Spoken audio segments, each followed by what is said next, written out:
大家好，歡迎嚟到張浦嘅頻道。上集分享完青森附近嘅滑雪場學滑雪，咁今集咧就同大家分享下青森有咩玩。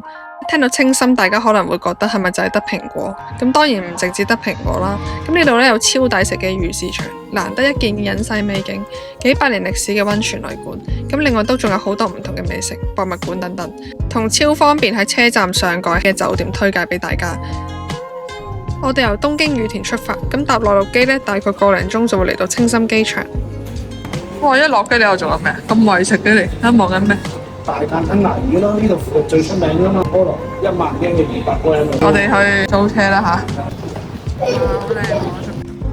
雖然唔知行幾遠。今次我帶咗呢個 Nikon Ivan 咧，而家就排緊。我覺得行過都幾辛苦，地下有雪。不過今次冇之前咁辛苦，之前有搭滑雪板嚟。我哋架車。睇先，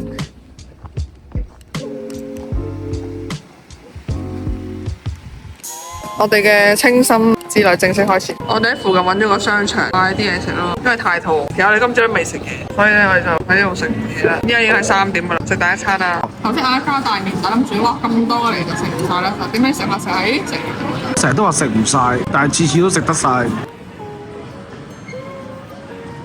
咁食完嘢之後，我哋都直接去酒店 check in 先。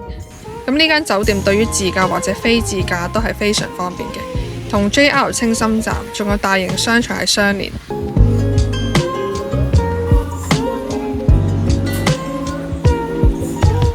咁酒店大堂位於4樓，咁一入門口呢，就會感受到同外面冰天雪地又顯然唔同嘅氣氛啦。咁呢度運用咗大量木材料嘅設計。咁溫暖嘅木質調，咁仲有一種彌漫住空氣中嘅檜木香氣。咁門口嘅藝術品同埋牆上唔同嘅藝術畫作，咁令人開始放鬆，進入咗療癒嘅假期。咁呢個都係間酒店嘅原意。呢間酒店就叫做 Relabu。咁 Re 係解作回歸本身，Labu 係解實驗室。咁酒店嘅背景同青森縣嘅醫療組織有密切嘅關係。咁憑住佢哋嘅醫療同埋慢性嘅護理經驗，融合咗瑜伽、溫泉、冥想同餐飲。同大家做一個簡單嘅 room tour 啦，一入到嚟好舒服嘅呢度。嗰度我係冇揀錯，我哋呢度係住3晚嘅今次。今次入住呢間房嘅面積就大概300幾尺啦。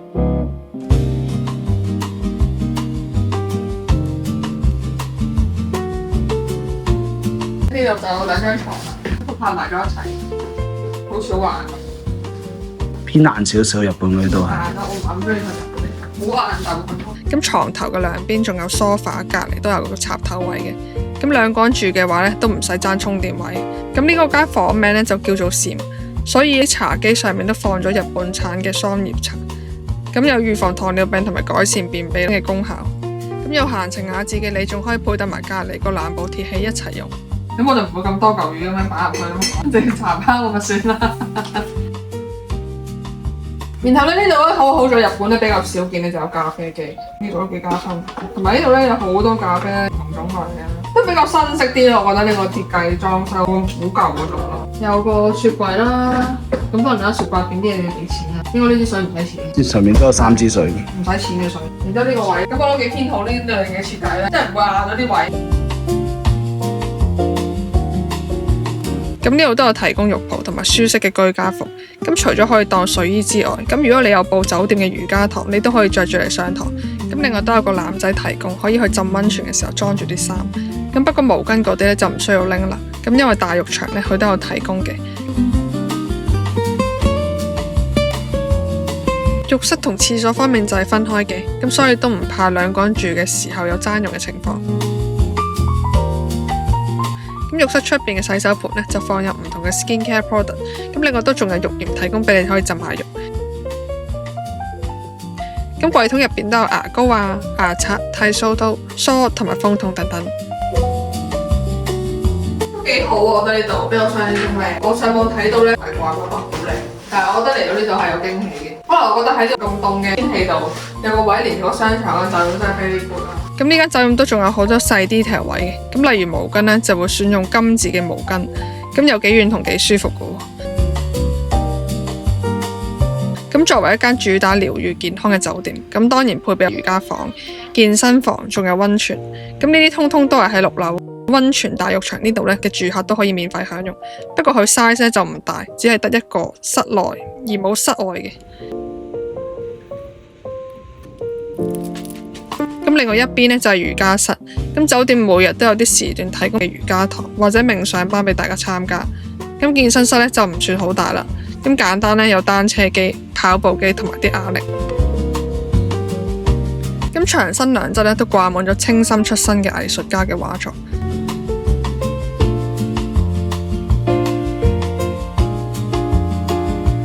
咁走廊行到底呢，就係 lounge。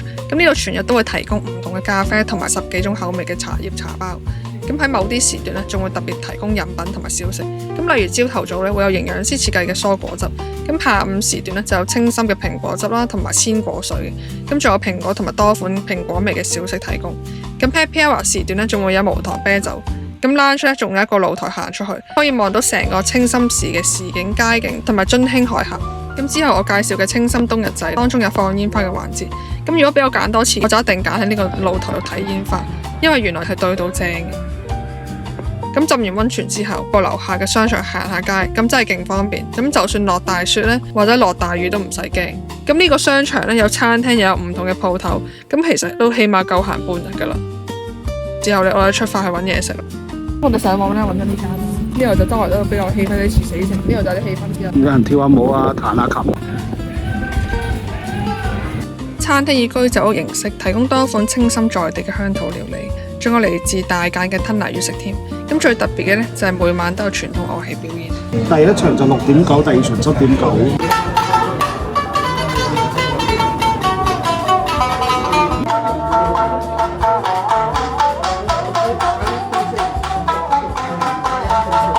咁雖然呢度係居酒屋，但係都唔怕溝通唔到，因為呢度係可以用 iPad 點餐嘅。邊度有蘋果 cocktail？ 哇，正啊！呢個好似蘋果汁咯，其實覺得有酒味咯呢個。呢度仲可以吊筷子。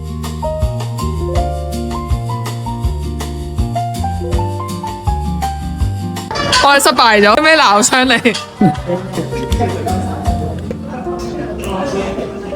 好啦，啲嘢嚟咗啦。都係港幣150蚊嘅海膽啊 ，OK 啊，都幾多我覺得，都成嚿嘅我覺得。我唔客氣啦，佢試一啖先啊。好鮮甜，好正。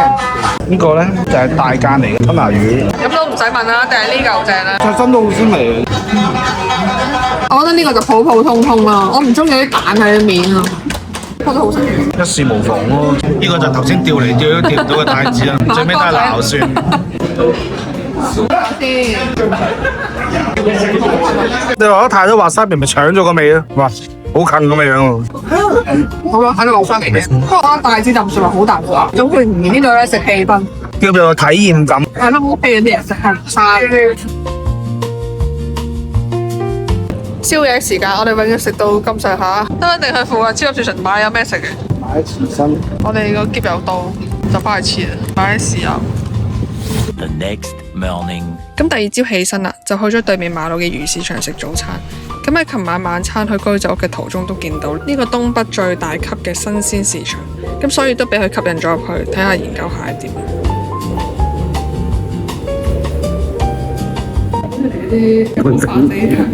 冇人。第一間鋪可能閂門啫，入邊好似好多嘢嘅，未開啫。未開幾點啊？玩啊，12點鐘。但係呢度都有位俾你食嘢，幾環境幾舒服嘅。呢度主要乾貨為主，冇乜我啱食嘅嘢。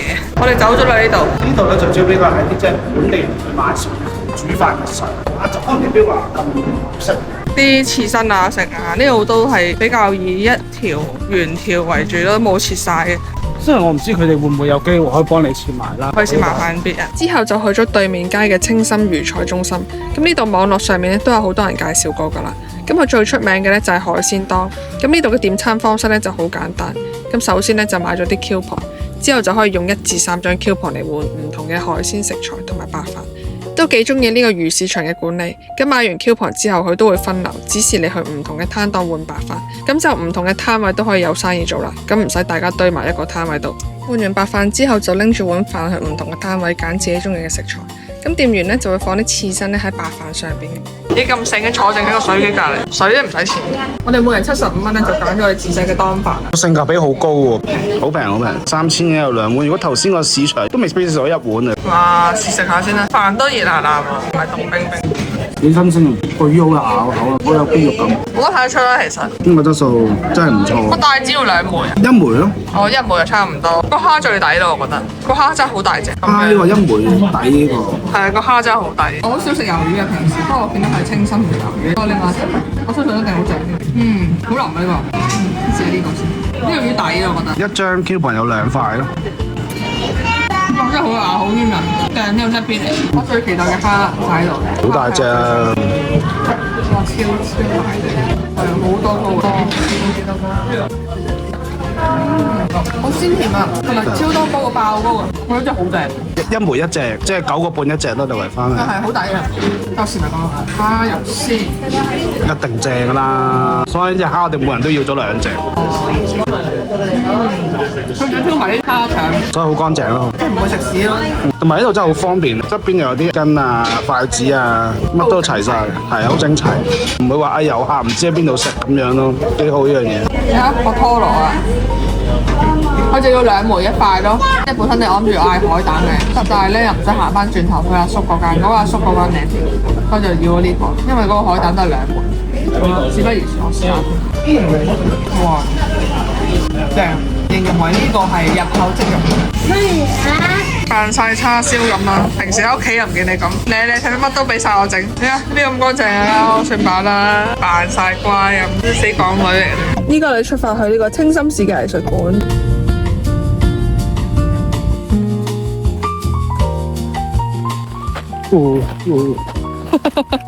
邊個嚟？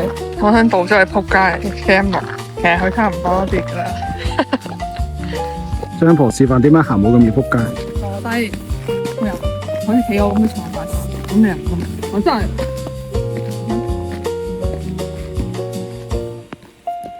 我真係幾靚，我好中意咧啲雪咧，去到人咁高，然之後咧就有啲枯咗嘅樹喺度。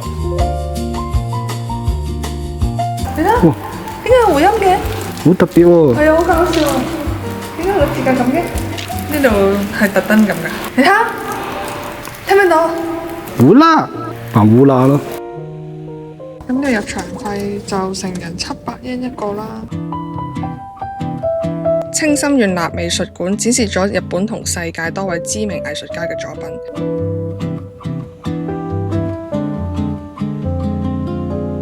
呢度收藏咗好多同樣都係清心出身嘅藝術家奈良美智嘅作品。最多人打卡嘅位，相信就係呢隻清心犬，可以話係當地嘅地標。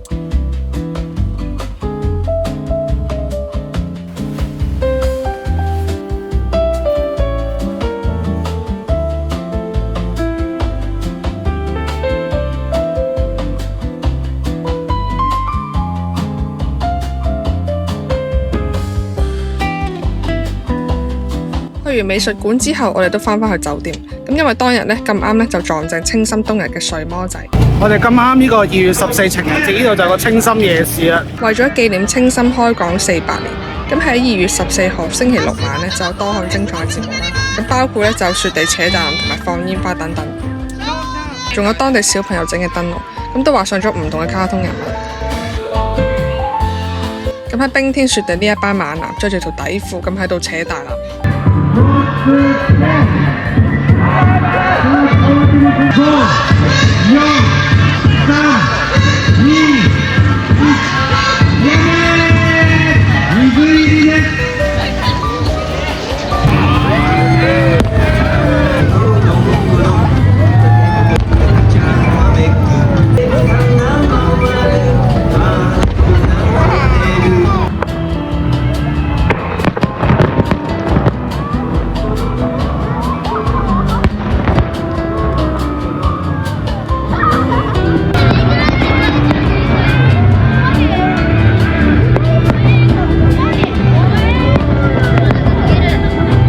放完煙花之後喺睡魔館入邊咧，仲有 DJ 嘢。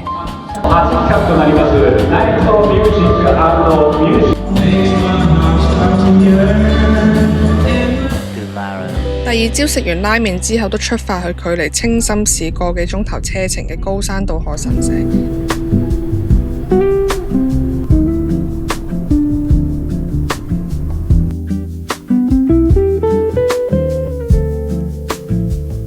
我我哋酒店揸車嚟呢度，大概揸咗1個鐘到啦，會嚟到。呢個高山渡河神社，咁係咩咁特別啊？有個天本鳥居，就好似荃灣咁樣咯。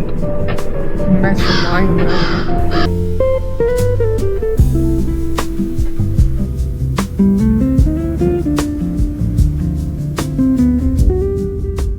因為海邊嚟，開咗幾棟。如果大家有打過 Silent Hill App 嘅呢，就會發現呢度個景呢，基本上係一模一樣，無論係啲歌啦。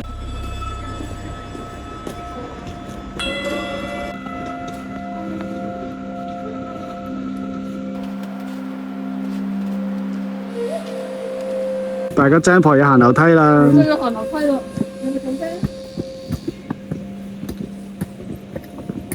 我哋唉，點啊？你冇事啊嘛？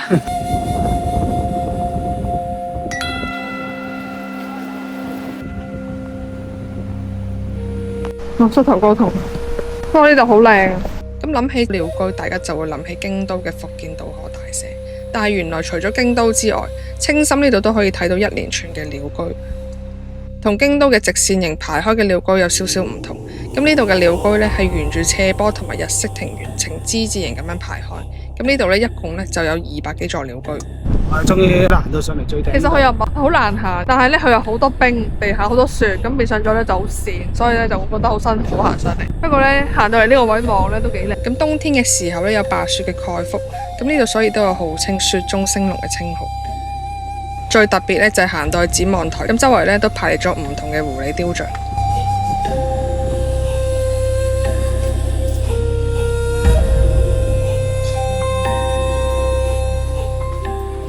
張博行咗日山，病地吹就病咗。食翻啲燒肉補中體力就冇事。上次去韓國又話，哎呀病啦，即係個飲食就 OK 啦。我未試過咁嘅卡路里咯，得啲肥嘅。呢個係呢個咯，哇爭好遠喎，我覺得呢個比較好啲咯。望下計，咁唔玩呢一間大細唔嚟啦，可能心諗搞一碟嚟都冇啦。係咪因為食翻啲肉身冇頭啊？超 OK 啲，點樣嚟嘅？普普通通咯，一定唔可以食過最好食嘅飲食燒肉嘅話。咁我覺得唯一得呢度有炭燒咯，頭先我經過嗰2間咧都冇炭燒嘅。差唔多完啦，再27分，飽唔飽啊？夠飽嘅，但係嗰個心理壓力大啲咯。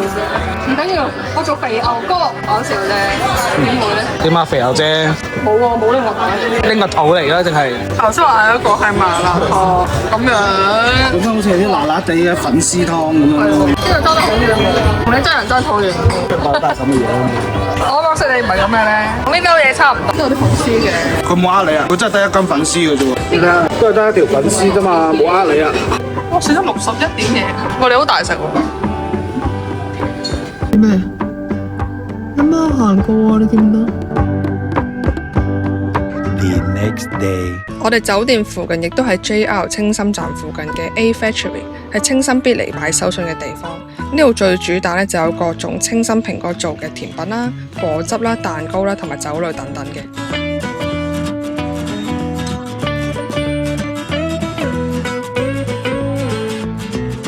啲木好香，有啲嘢喺呢度先有。咁乾燥係啦。1個禮拜後已經拜拜啦，係開始起黑點。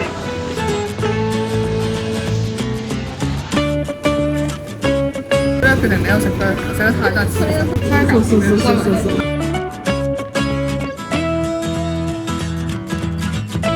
帶咗2個唔同嘅 burger， 咁呢個好明顯係有蘋果喺入邊啦，清新蘋果。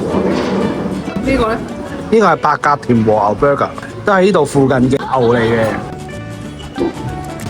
哇，好正！眼用文字嚟，我睇咗佢後嗰包。笑咗。我哋2個單都係嗌1個蘋果得㗎啦。咪笑咗嚟清新，唔俾你飲蘋果汁。廣告啊你，等我幫你清咗啦。如果你係好中意飲甜嘢嘅話，你會覺得好正，真係好甜，係好正嘅我都知。但係我諗起減瘦，我即刻覺得爭咁啲。其實喺 A Factory 對面呢，就係水魔之家啦。我哋決定呢嚟多一次去睇呢個水魔，咁就600日圓入場咯一個人。水魔祭其實就係青森縣嘅夏季祭典，佢就係為咗夏天耕田時候擊退歲而舉辦嘅花燈活動。咁喺每年嘅8月度呢就會舉行。咁去唔到水魔祭嘅都唔緊要，咁因為呢度都會擺放咗好多水魔祭中展示嘅花燈。亦都介紹佢嘅由來同埋歷史，仲會有唔同嘅互動可以俾大家參與，咁大家都可以感受下呢個祭典嘅咁熱鬧嘅氣氛。呢個就我自己整嘅水波樣，我覺得日頭同夜晚嚟嘅感覺好唔一樣。之前 DJ 支嘢閂晒燈啦，咁完全就冇乜 feel，睇唔到乜嘢。館入邊睡魔大廳展示咗曾經喺祭典出現嘅巨大立體燈籠。咁呢啲燈籠通常都係以武將、神話或者歌舞伎為題材。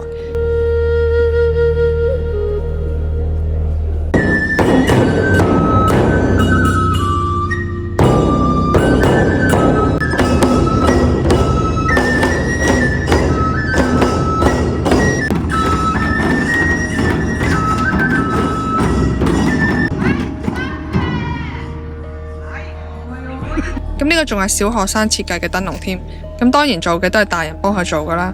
咁同埋呢度嘅手信鋪都幾多嘢買同幾多嘢睇。哇，收貴你咩？收上去應該係日本做，我覺得係。幾威猛！哇，邊個會繼續咁？但好扁嘅喎後邊。底褲仲貴3個3個。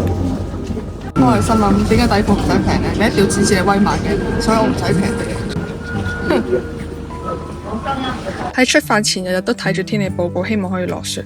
因為接下來呢個景點如果可以配搭雪景就非常之夢幻。依家我哋都出發去睇昭和大佛啦。咁嚟到青森呢幾日日日都天朗氣清，咁係唯獨是今日天氣報告話會有30% 機會落雪，但係都終於俾我等到啦。咁所以都急急腳即刻出發。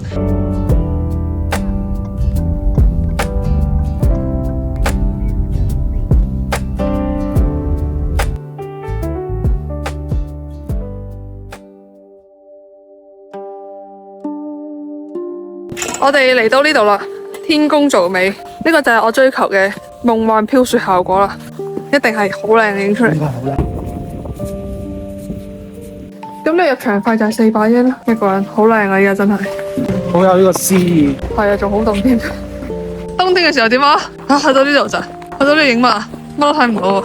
冬天嘅時分呢，我哋就唔可以行到咁入。點解？可能驚冧雪冧落嚟。昭和大佛位於青龍寺入邊，咁高21.35米，咁比奈良鐮倉嘅大佛都仲要高，係日本最大嘅青銅座佛像。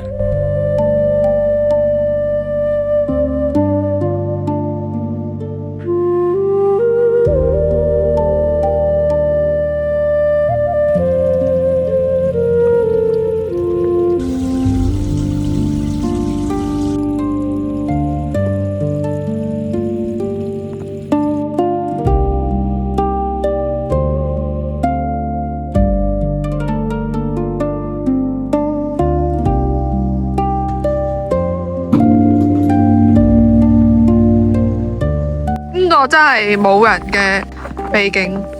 咁除咗超大佛像之外，咁寺內都用咗青森檜木製成嘅五重塔，都係必睇嘅景點之一，係日本4大嘅五重塔。唔知大家有冇打過黑神話悟空？呢度咧好似打第3關個黃眉嗰度。如果大家有打過，你就知我講乜嘅。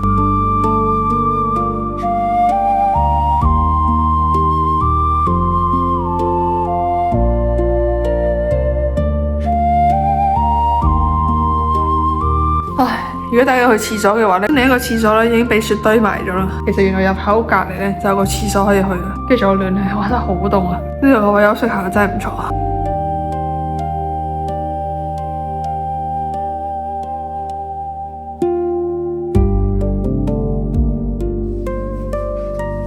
對呢個地方你有咩感想？好值得嚟咯，雖然佢比較偏遠啦，唔方便，但係我覺得其實如果你撞啱真係有一個雪景，真係一定必嚟咯呢度。酸湯溫泉位於青森縣八甲田市，擁有超過300年歷史，喺日本首個被登錄為國民保養溫泉地第1號嘅名湯。咁呢度咧，佢仲保留到男女混浴嘅文化。咁酸湯溫泉旅館除咗提供住宿之外咧，佢仲開放俾日歸嘅旅客。不過我哋就覺得山長水遠嚟到，咁當然要慢慢嘆下呢個咁出名嘅溫泉。咁所以都揀咗住翻埋。冬季期間，咁如果自駕就要留意有邊啲路係封咗，邊啲路係開嘅。咁因為佢嘅通行時間大夜關係咧，都有機會封咗。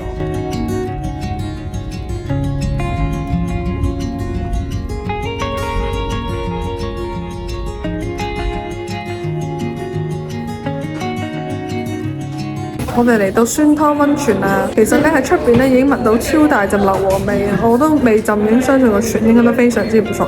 咁門口咧就有個位泊車啦，咁都幾方便。我等埋去泊車咧，我哋就 check in。酸湯溫泉最著名嘅地標咧就係佢嗰個2500尺全木造嘅室內浴場，呢度係可以男女混浴嘅，有千人浴池之稱。咁女人嘅話咧都可以俾錢買女性專用嘅溫泉衫，咁就可以喺混浴區度浸溫泉。咁唔想買衫嘅話，咁其實朝頭早8點至9點，同埋夜晚8點至9點都係女性專場。咁呢個水咧就嚟自八甲田山咁流落嚟，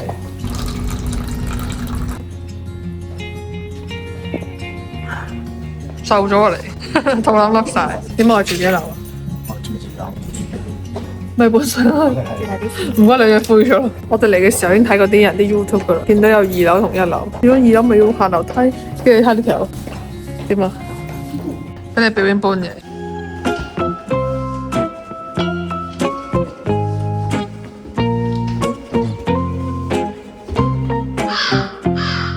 之後發現原來大浴場側邊咧，原來係有電梯嘅。同大家開箱下呢個咁出名嘅酸湯溫泉啦。我哋今次訂呢間房型咧係比較大嘅，因為咧我自己咧就一定瞓唔到榻榻米嘅，所以咧就有2張床啦。咁我哋可能比較攰啦，上邊舒服啲，就比較平均啲。同大家開箱下間房啦。床咧，你一問我乜都舒服，因為琴日我住個全宇宙最硬嘅滑雪酒店嘅床，好舒服張床。廿蚊電掣位。都有幾多電掣位，比琴日多好多咯。唔好再揾琴日嚟比，比較多電掣位嘅。睇下個電視啦，咁個電視都 OK 夠大嘅。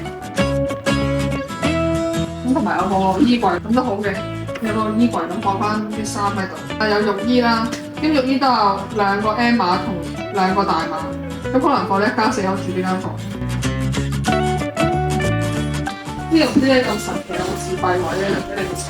化妝，未化妝咁樣，所以唔好出嚟啦。化妝先行出嚟啦。我唔應該食下呢啲啦。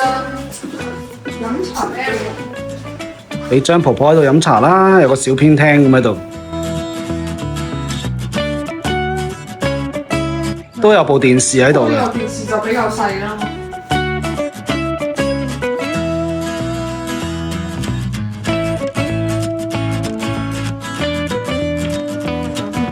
呢個位真係好好放嘢，好多位可以開篋啊！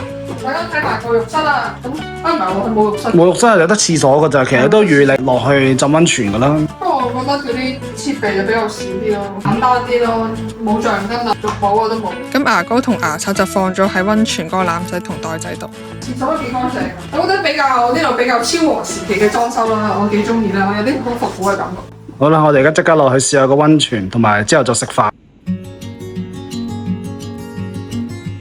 佢個泉質咧屬於強酸性硫磺泉，呢度周圍咧都充滿住硫磺味。咁我自己咧都好好奇，咁所以舐咗啖，佢真係好鬼酸。我覺得佢個酸度咧同檸檬差唔多。咁呢個泉咧真係好正。咁對於舒緩肌肉酸痛、關節痛、神經痛都會有一個顯著嘅效果。尤其是係我哋啱啱滑完雪就直踩呢度，咁啊覺得更加正啦。浸完溫泉真係勁肚餓。咁今晚呢度咧係有包餐嘅。咁餐廳嘅環境都係好有當地特色。周圍都掛咗好多舊時嘅廣告同埋書法字畫。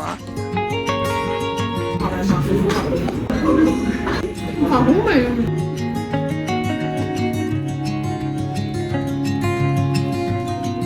呢度全部都係我最中意食嘅嘢，我好中意食啲溫泉旅館嗰啲咁精緻日式嘅料理啊！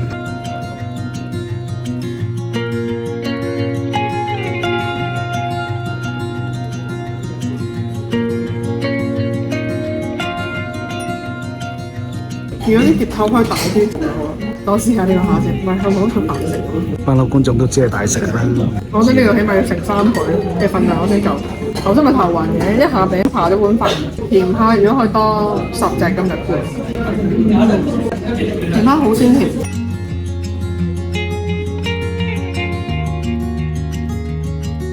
呢個好香味，酸酸甜甜咁，好味喎。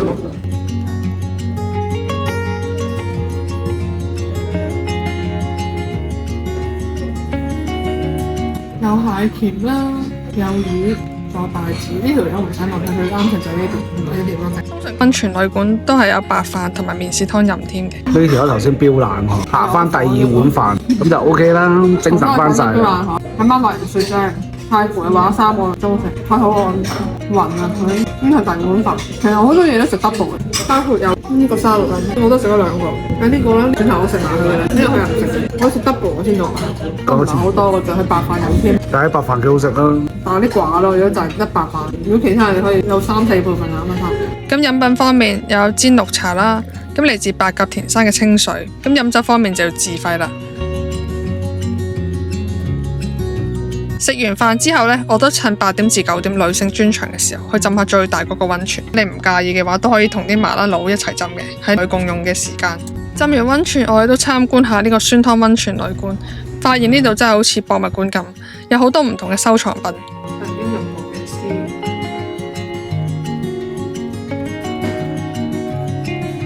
原來呢個劉備其實好多中國嘅故事喎，以前。去到呢個位呢，就有啲嘢飲啦。酸湯啤酒呢度特製嘅。咦，原來呢度竟然有得放啲滑雪嘅，啊係啊，隔離就係滑雪場。呢度有個按摩嘅位啦，咁睇嚟想唔想喺度按摩咯？又冇話好貴嘅。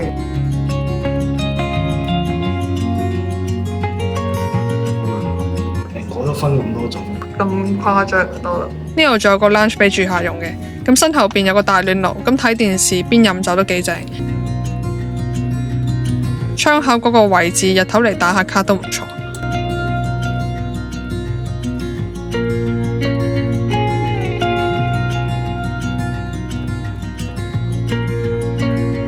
呢度就唔係間房都有自己獨立廁所，所以講就要留意翻。呢啲就新少少啲。仲有個小小嘅白鴿田山雪中遇難資料館，記錄咗當時為咗訓練士兵喺嚴冬深雪嘅行軍能力。咁有一隊210人嘅部隊喺零下41度嘅氣溫，想穿越白鴿田山，最後因為個指示好混亂同埋迷路，有多達199人凍死同埋失蹤。咁最後呢，得11人生還嘅啫。成個旅館以木造建築，咁有一種翻返去昭和年代嘅感覺。The next morning.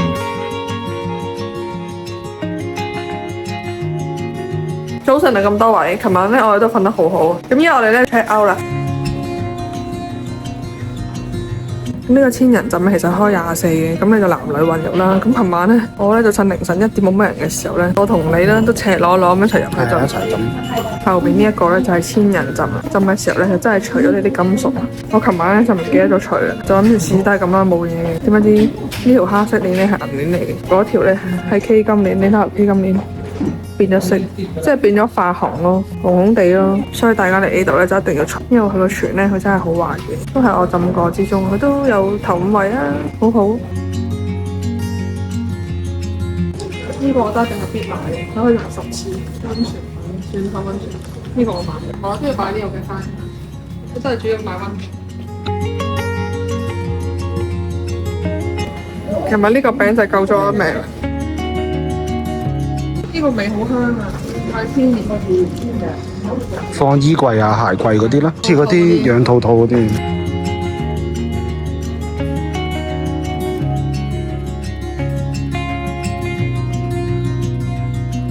好啦，今集分享就到呢度啦，中意呢條片就記得 like、subscribe 同 share 啦，咁我哋下條片再見啦，拜拜。